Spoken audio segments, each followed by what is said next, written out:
Naam, kwa hiyo kuweka viunganishi vya kuanza kuviomba, huo ni ushirikina na ni kitenguzi.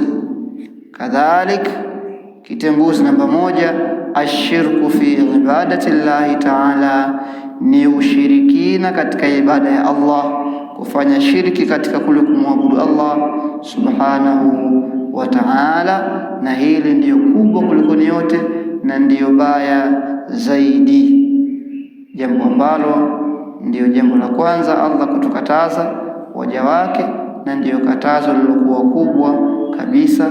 Na mtu akifa na dhambi hii ya shirki hasamehewi na Allah subhanahu wa ta'ala, kama Allah alivyosema katika surati An-Nisa aya 48, inna Allaha la yaghfiru an yushraka bihi wa yaghfiru ma duna dhalika liman yasha.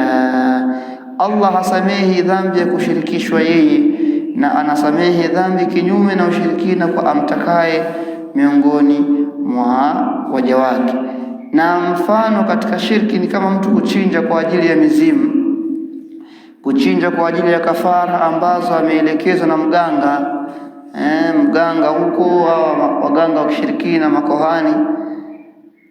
Mtu akachinja kwa ajili hiyo, au akachinja kwa ajili ya majini au kwa ajili ya makaburi, hii ni shirki, na jambo hili ni kitenguzi ambacho kinamtengulia mtu dini yake na kuwa kafiri kama walivyo makafiri wengine.